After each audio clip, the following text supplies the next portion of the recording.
Register है, आपको जो जिम्मेदारी दी गई है, अगर आप अपनी जिम्मेदारी का निर्वहन नहीं करेंगे, आप ब्लॉक अध्यक्ष के ऊपर आश्रित रहेंगे कि ब्लॉक अध्यक्ष आएंगे तब हम सेवा लेने जाएंगे, तो आपका भी तो इसमें नुकसान होगा।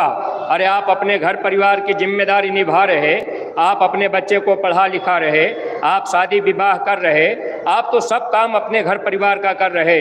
तो जब गुरु के दरबार से आपको एक जिम्मेदारी दे दी गई, आपको न्याय पंचायत का जिम्मेदार बना दिया गया, तो आप भी तो इतना ध्यान रखिए। चलो भाई, महीना में 27 दिन आप अपने घर परिवार बाल बच्चों के लिए निकाल दीजिए, लेकिन 3 दिन का समय आप निकाल लीजिए अपने न्याय पंचायत में प्रेमियों के बीच जाकर आप उनको कोई सूचना संदेश देना, शाकाहारी का प्रचार करना।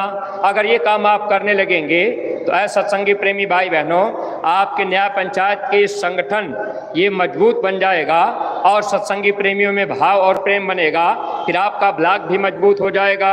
अब महाराज जी इतने न्याय पंचायत स्तर पर उतरकर कार्यक्रम करने के लिए तैयारी बनाए, क्योंकि हमारी आपकी कमियां रही। अगर हम आप पहले तैयार हो गए होते जन जन तक संदेश पहुंचाने में, अगर हम आप अपना समय देते तो महाराज जी को इतना परिश्रम न करना पड़ता। लेकिन ऐसा सत्संगी प्रेमी भाई बहनों, हम लोग संदेश नहीं पहुंचा पाए, तो अब महाराज जी न्याय पंचायत स्तर पर जा करके, और यहाँ ही नहीं प्रेमियों के घर घर जाकर अब महाराज जी क्या कर रहे, लोगों को संदेश दे रहे। अब जैसे महाराज जी कार्यक्रम करने गए, अब किसी प्रेमी के घर चले गए, अब वहाँ दर्शन करने मोहल्ले के लोग भी आ गए, तो महाराज जी सबको निमंत्रण देते हैं कि सब लोग सत्संग में आओ।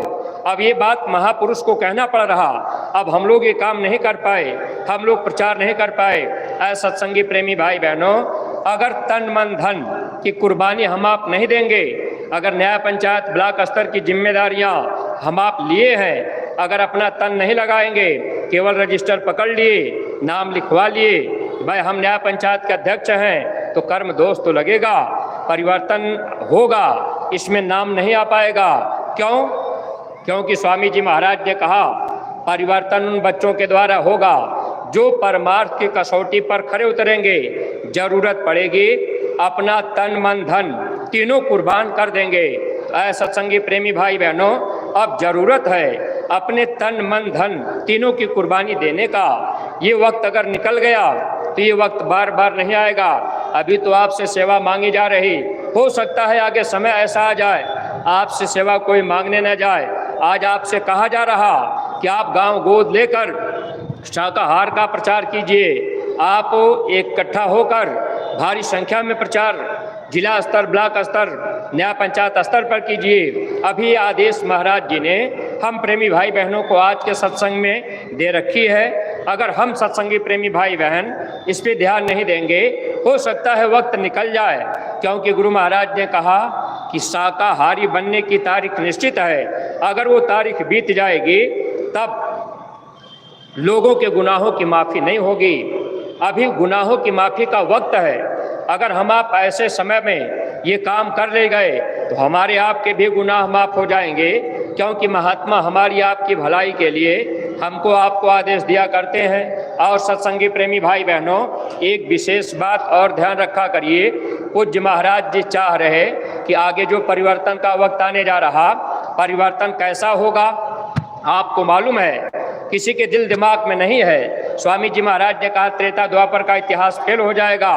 त्रेता और द्वापर में समय लगा, द्वापर में 18 दिन का समय लगा परिवर्तन होने में, लेकिन गुरु महाराज ने कहा इस कलयुग में 18 मिनट का समय नहीं लगेगा। आप रात में सोए रहेंगे, सुबह जगेंगे तो लाश पे लाश दिखाई देगी। अभी आपके भारत पाकिस्तान की जो युद्ध था, अब ये लड़ाई अभी तो शांत है, लेकिन आगे न जाने कब क्या हो जाए। अब आप रात में सोए हैं, अब कहाँ बम गिर गया, लाशें ही लाशें दिखाई देंगी, उठाने वाले लोग नहीं मिलेंगे, फिर आपसे सेवा कोई मांगने नहीं जाएगा। फिर आपके बीच में ये विशेष सेवा का रजिस्टर, ये गौ सेवा का रजिस्टर और ये झोलियाँ चलाने का मौका नहीं आएगा। और ऐ प्रेमी भाई बहनों, ये धन दौलत रुपया पैसा फिर हमारा आपका पड़ा रह जाएगा, अनाज की कमी हो जाएगी। स्वामी जी महाराज ने कहा विश्व युद्ध जब होगा इसके बाद एक बारगी सूखा पड़ेगा, अनाज का दाना नहीं मिलेगा, पीने को पानी नहीं मिलेगा। गुरु महाराज ने कहा ऐसा समय आ जाएगा